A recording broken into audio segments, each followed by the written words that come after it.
नमस्कार और स्वागत है। मैं हूं अन्या। जो लोग भी कम्पिटिटिव एग्जाम्स की तैयारी कर रहे हैं वो जानते हैं कि इकोनॉमी एक कितना ज़रूरी सब्जेक्ट है। और इकोनॉमी को समझने के लिए ना सबसे पहले सरकार के बटुए को समझना पड़ता है। तो आज हम यही करेंगे और पब्लिक फाइनेंस यानी सार्वजनिक वित्त के सारे कॉन्सेप्ट्स को एकदम आसान बना देंगे। और मेरे साथ है रोहन। रोहन, जब भी हम अपने चारों ओर सरकारी काम देखते हैं, जैसे नई सड़कें बन रही हैं, हमारी सेना देश की रक्षा कर रही है, सरकारी स्कूल चल रहे हैं, तो मन में एक सवाल तो जरूर आता है, भी इन सब के लिए पैसा आता कहाँ से है? बिल्कुल सही सवाल रोहन, और इसी सवाल का जवाब आज हम इस पूरे सेशन में ढूंढेंगे। हम सरकार के हिसाब किताब से शुरू करेंगे, फिर उसकी कमाई के सबसे बड़े सोर्स यानी टैक्सेस और जीएसटी को समझेंगे। इसके बाद हम देखेंगे कि जब खर्चे बढ़ जाते हैं तो क्या होता है, जिसे फिस्कल डेफिसिट कहते हैं। और आखिर में इस घाटे को काबू में रखने वाले एफआरबीएम एक्ट पर भी एक नज़र डालेंगे। तो चलिए शुरू करते हैं। तो शुरू करते हैं हमारे पहले सेक्शन से, सार्वजनिक वित्त यानी सरकार का पूरा हिसाब किताब। तो देखो, पब्लिक फाइनेंस की किताबी परिभाषा है सरकार कैसे रेवेन्यू जुटाती है, उसे खर्च करती है और देश के इकोनॉमिक और सोशल गोल्स को पूरा करती है। लेकिन रोहन, इसे और भी आसान शब्दों में समझना हो तो? बिल्कुल आन्या, इसे ऐसे समझो जैसे हम अपने घर का बजट बनाते हैं, कितनी आमदनी होगी और कहाँ कहाँ खर्च करना है।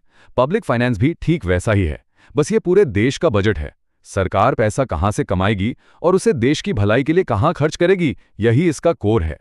चलिए अब ये समझते हैं कि सरकार की कमाई के सोर्सेस क्या-क्या हैं। सरकार की कमाई को हम कहते हैं गवर्नमेंट रेवेन्यू। ये मोटे तौर पर दो हिस्सों में बंटी होती है। एक है टैक्स रेवेन्यू, यानी जो पैसा टैक्स से आता है, और दूसरा है नॉन टैक्स रेवेन्यू, मतलब बिना टैक्स वाली आय, जैसे सरकारी कंपनियों से मुनाफा या कोई फीस। हाँ, और एग्जाम्स के पॉइंट ऑफ व्यू से टैक्स रेवेन्यू वाला हिस्सा सबसे ज्यादा इंपॉर्टेंट है। तो चलिए इस पर थोड़ा ज्यादा फोकस करते हैं। टैक्स भी दो तरह के होते हैं, डायरेक्ट टैक्स और इनडायरेक्ट टैक्स। देखो, डायरेक्ट टैक्स वो है जिसका बोझ किसी और पर ट्रांसफर नहीं किया जा सकता, जैसे इनकम टैक्स। ये आपकी इनकम पर लगता है और आपको ही देना होता है। वहीं इनडायरेक्ट टैक्स का बोझ ट्रांसफर हो सकता है, इसे वसूल कोई और करता है और भरता कोई और है। अच्छा, मतलब जैसे हम किसी रेस्टोरेंट में खाना खाते हैं तो बिल में जो जीएसटी जुड़कर आता है वो इनडायरेक्ट टैक्स हुआ, रेस्टोरेंट हमसे वसूल कर सरकार को देता है। बिल्कुल सही समझे रोहन। स्क्रीन पर डायरेक्ट और इनडायरेक्ट टैक्सेस के कुछ और एग्जाम्पल्स दिए गए हैं, जैसे कॉरपोरेशन टैक्स जो कंपनियों के प्रॉफिट पर लगता है, एक डायरेक्ट टैक्स है। वहीं कस्टम्स ड्यूटी जो सामान के इंपोर्ट एक्सपोर्ट पर लगती है, वो इनडायरेक्ट टैक्स का एक बढ़िया एग्जाम्पल है। और दोस्तों, ये टेबल बहुत जरूरी है। अक्सर एग्जाम्स में सीधा सवाल आता है कि इनमें से कौन सा डायरेक्ट टैक्स है या कौन सा इनडायरेक्ट। और जब इनडायरेक्ट टैक्सेस की बात हो रही है तो भारत के सबसे बड़े टैक्स रिफॉर्म यानी जीएसटी को समझना तो बनता ही है। गुड्स एंड सर्विसेज टैक्स यानी जीएसटी भारतीय टैक्स सिस्टम में एक बहुत बड़ा, एक रेवोल्यूशनरी चेंज था। इसे 1 जुलाई 2017 को वन नेशन वन टैक्स के आइडिया के साथ लागू किया गया था। इसका मकसद था देश भर में लगने वाले ढेरों अलग अलग इनडायरेक्ट टैक्सेस को हटाकर एक सिंपल टैक्स सिस्टम बनाना। बिल्कुल, जीएसटी का सबसे बड़ा फायदा ये था कि इसने सेंटर और स्टेट्स के बहुत सारे अलग अलग इनडायरेक्ट टैक्सेस को एक ही टैक्स में मिला दिया। जैसा कि इस स्लाइड पर दिख रहा है, central excise duty, service tax, state VAT, entertainment tax जैसे कई टैक्स अब जीएसटी का हिस्सा बन गए हैं। इससे बिजनेस करना पहले से काफी आसान हो गया। ये याद रखना भी बहुत जरूरी है कि कौन कौन से टैक्स जीएसटी में मिल गए। और जीएसटी कितना सफल रहा है, इसका अंदाजा इस एक आंकड़े से लगाया जा सकता है। वित्तीय वर्ष 2024 में कुल जीएसटी कलेक्शन 20 लाख करोड़ रुपए से भी ज्यादा था। सच में ये आंकड़ा दिखाता है कि भारत की इकोनॉमी और टैक्स कलेक्शन सिस्टम दोनों ही मजबूत हो रहे हैं। तो ये तो हुई सरकार की कमाई की बात, लेकिन क्या हो जब खर्चे कमाई से ज्यादा हो जाएं? यहीं से एंट्री होती है फिस्कल डेफिसिट के कॉन्सेप्ट की। ग्रॉस फिस्कल डेफिसिट या राजकोषीय घाटा सरकार के कुल खर्च और उसकी कुल कमाई, जिसमें उधार शामिल नहीं है, के बीच का अंतर है। ये आंकड़ा दिखाता है कि सरकार को अपने खर्चे पूरे करने के लिए कितना उधार लेना पड़ेगा। मतलब सीधे शब्दों में आमदनी अठन्नी खर्चा रुपया वाला हिसाब। जब खर्चा कमाई से ज्यादा हो तो जो उधार लेना पड़े वही है फिस्कल डेफिसिट। जितना ज्यादा घाटा उतना ज्यादा उधार। और यहाँ इस चार्ट में देख सकते हैं कि पिछले कुछ सालों में भारत का फिस्कल डेफिसिट जीडीपी के परसेंटेज के तौर पर लगातार कम हो रहा है।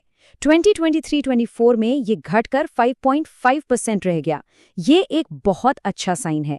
इसका मतलब है कि सरकार की फाइनेंशियल हेल्थ सुधर रही है, जो बेहतर टैक्स कलेक्शन और खर्चों पर डिसिप्लिन की वजह से हो पा रहा है। लेकिन सरकार अपने खर्चों पर काबू रखती कैसे है? क्या इसके लिए कोई नियम कानून भी है? बिल्कुल है अन्या, और इसी के लिए बनाया गया था FRBM एक्ट, जो सरकार के लिए एक तरह की रूल बुक है ताकि वो हद से ज्यादा खर्च ना करें। FRBM का पूरा नाम है fiscal responsibility and budget management act. इसे साल 2003 में लागू किया गया था। दोस्तों, ये फुल फॉर्म और ये साल 2003 दोनों ही प्रीलिम्स के लिए मस्ट रिमेंबर फैक्ट्स हैं। इस कानून का मेन पर्पस सरकार के फाइनेंशियल डिसिप्लिन को बनाए रखना, ट्रांसपेरेंसी लाना और फिस्कल डेफिसिट को एक तय लिमिट के अंदर रखना है। आसान भाषा में कहें तो ये कानून सरकार से कहता है कि जिम्मेदारी से खर्च करो, ठीक वैसे ही जैसे हमारे माता पिता हमें कहते हैं।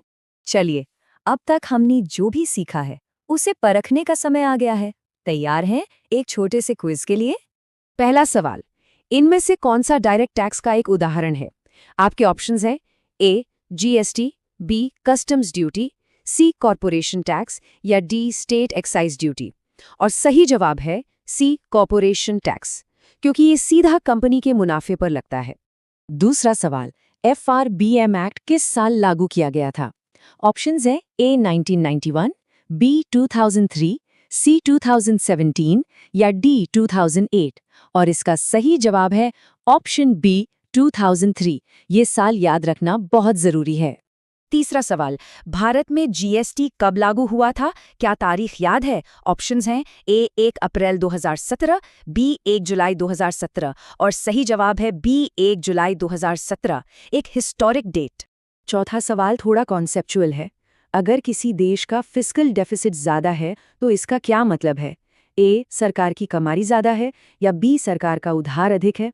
इसका सही मतलब है कि B सरकार को ज़्यादा उधार लेना पड़ रहा है अपने खर्चे पूरे करने के लिए।